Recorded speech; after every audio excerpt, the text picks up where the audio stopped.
So yun po mga kalingap, magandang gabi po sa inyo lahat.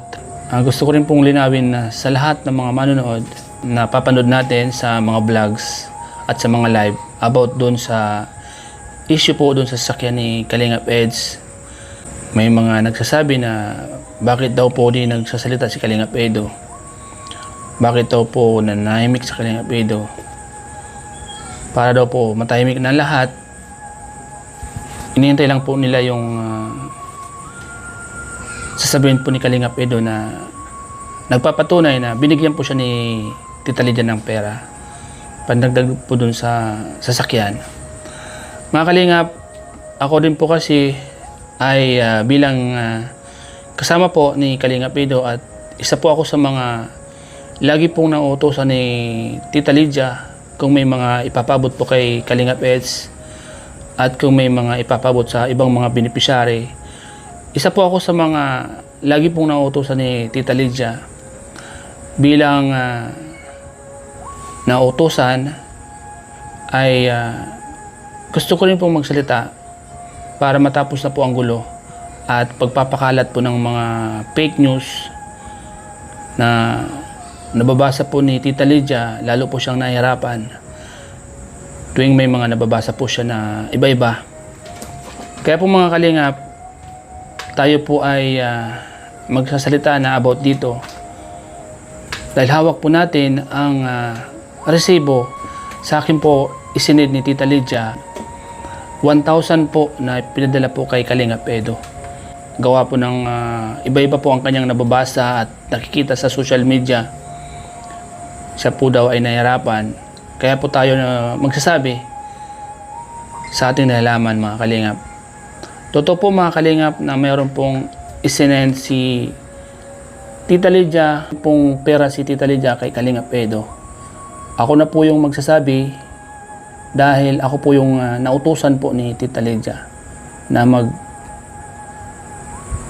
po nito. Kaya ginawa ko po ito para matapos na rin po yung agam-agam at yung mga nagpapakalat po ng fake news na kung ano-ano.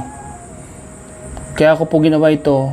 Alam ko po, maiintindihan po ako ni Eds kung bakit ko to ginawa at alam din po ni Eds na gusto niyang katahimikan din para matapos na yung mga issue na ganito na hindi naman dapat pagtuunan ng atensyon dahil matagal na po ito mga Kalingap.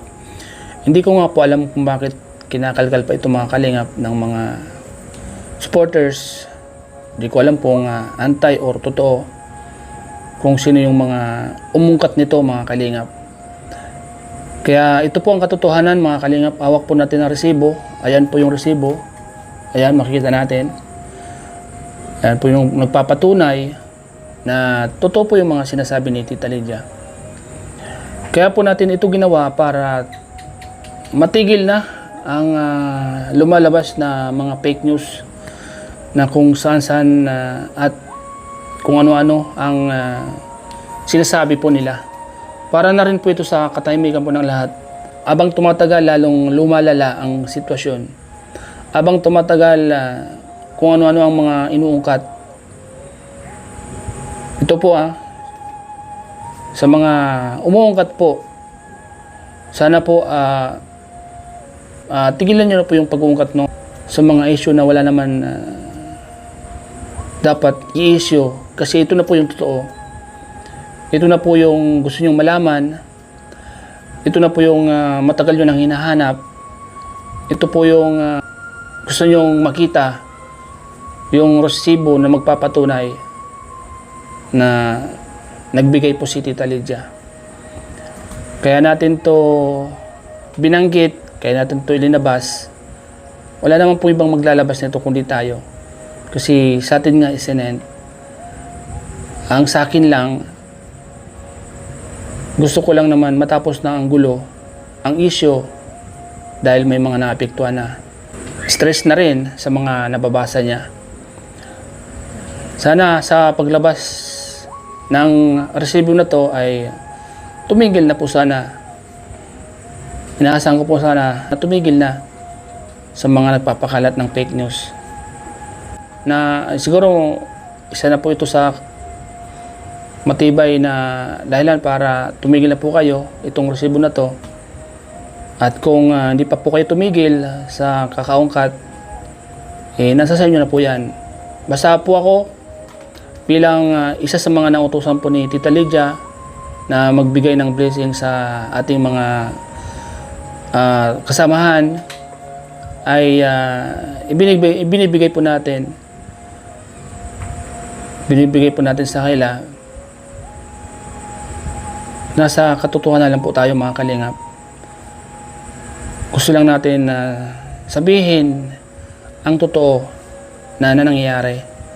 Kaya sa mga nagpapakalat po ng mga maling impormasyon, sana tigilan nyo na po kasi isipin nyo din po kung ano po yung nagiging epekto nito sa sponsor na nakakabasa. So yan po mga kalingap, sana po ay naintindihan nyo po yung aking vlog ngayon. Nahangad ko po ay katahimikan lang. Kasi wala naman po ibang maglalabas nito kundi ako dahil hawak ko po ang resibo. Iyan po ang resibo. Hawak ko po yung katotohanan. Sabi ko nga po kanina, sa katotohanan lang po tayo. At ganun po si Eds mga kalingap. Si Eds po ay hindi po yung nagkulang magpasalamat sa mga taong tumutulong sa kanya. Si Eds po ay hindi siya yung taong nag-isip na kung ano-ano. Basta't may tumutulong sa kanya, higit pong pinapasalamatan niya po yan mga kalingap. Lahat po yan, bukal sa puso niya po ang pagpapasalamat. Sana sa mga nag-isip na kung ano-ano, huwag naman po nating bigyan ng mga issue na nakakapekto sa kanila. So yan po mga kalingap, salamat po sa inyo lahat. Sana po ay salamat po sa inyo sa panood niyo po nito. Ingat po kayo palagi. God bless po.